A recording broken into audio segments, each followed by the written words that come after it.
ஏல கேனக்கூ ஏன் புருஷன் என்னோட இருந்தா என்ன, நான் எத்தனை கல்யாணம் பண்ணா உனக்கு என்ன எரியுது?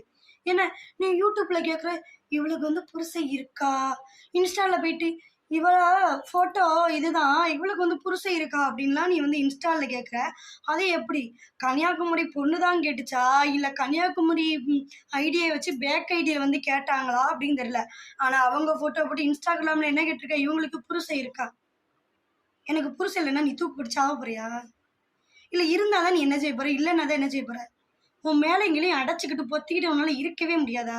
ம் சரி, எனக்கு புருஷன் இல்லை, உன் புருஷனை குடுன்னு கேட்டனா? எனக்கு புருஷன் இல்லை, என் புருஷன் வந்து செத்து போயிட்டாரு, அதனால வந்துட்டு நீ சம்பாத்தியம் பண்ணி உன் புருஷன் சம்பாத்தியம் பண்ணதெல்லாம் வந்து என்கிட்ட கொடு அப்படின்னு கேட்டேனா? உனக்கு என்னெல்லாம் வருது? எல்லாம் நாயே, உனக்கு என்னெல்லாம் வருது? எல்லாம் மேலே எங்கேயும் அமைக்கிக்கிட்டு இருக்கவே மாட்டேங்கிற. ம் உனக்கு அவ்வளோதான் மரியாதை. கன்னியாகுமரி பொண்ணு பேரை வச்சுக்கிட்டு நீ வார, நீ கன்னியாகுமரி பொண்ணாவோ? அப்படியா இருந்தாலுமே கன்னியாகுமரி பொண்ணோட நம்பர் என்கிட்ட இருக்குது. நான் ஃபோன் பண்ணும் போதெல்லாம் எங்கள் வீட்டுக்காரர் பேசுகிற குரல்லாம் கேட்குது.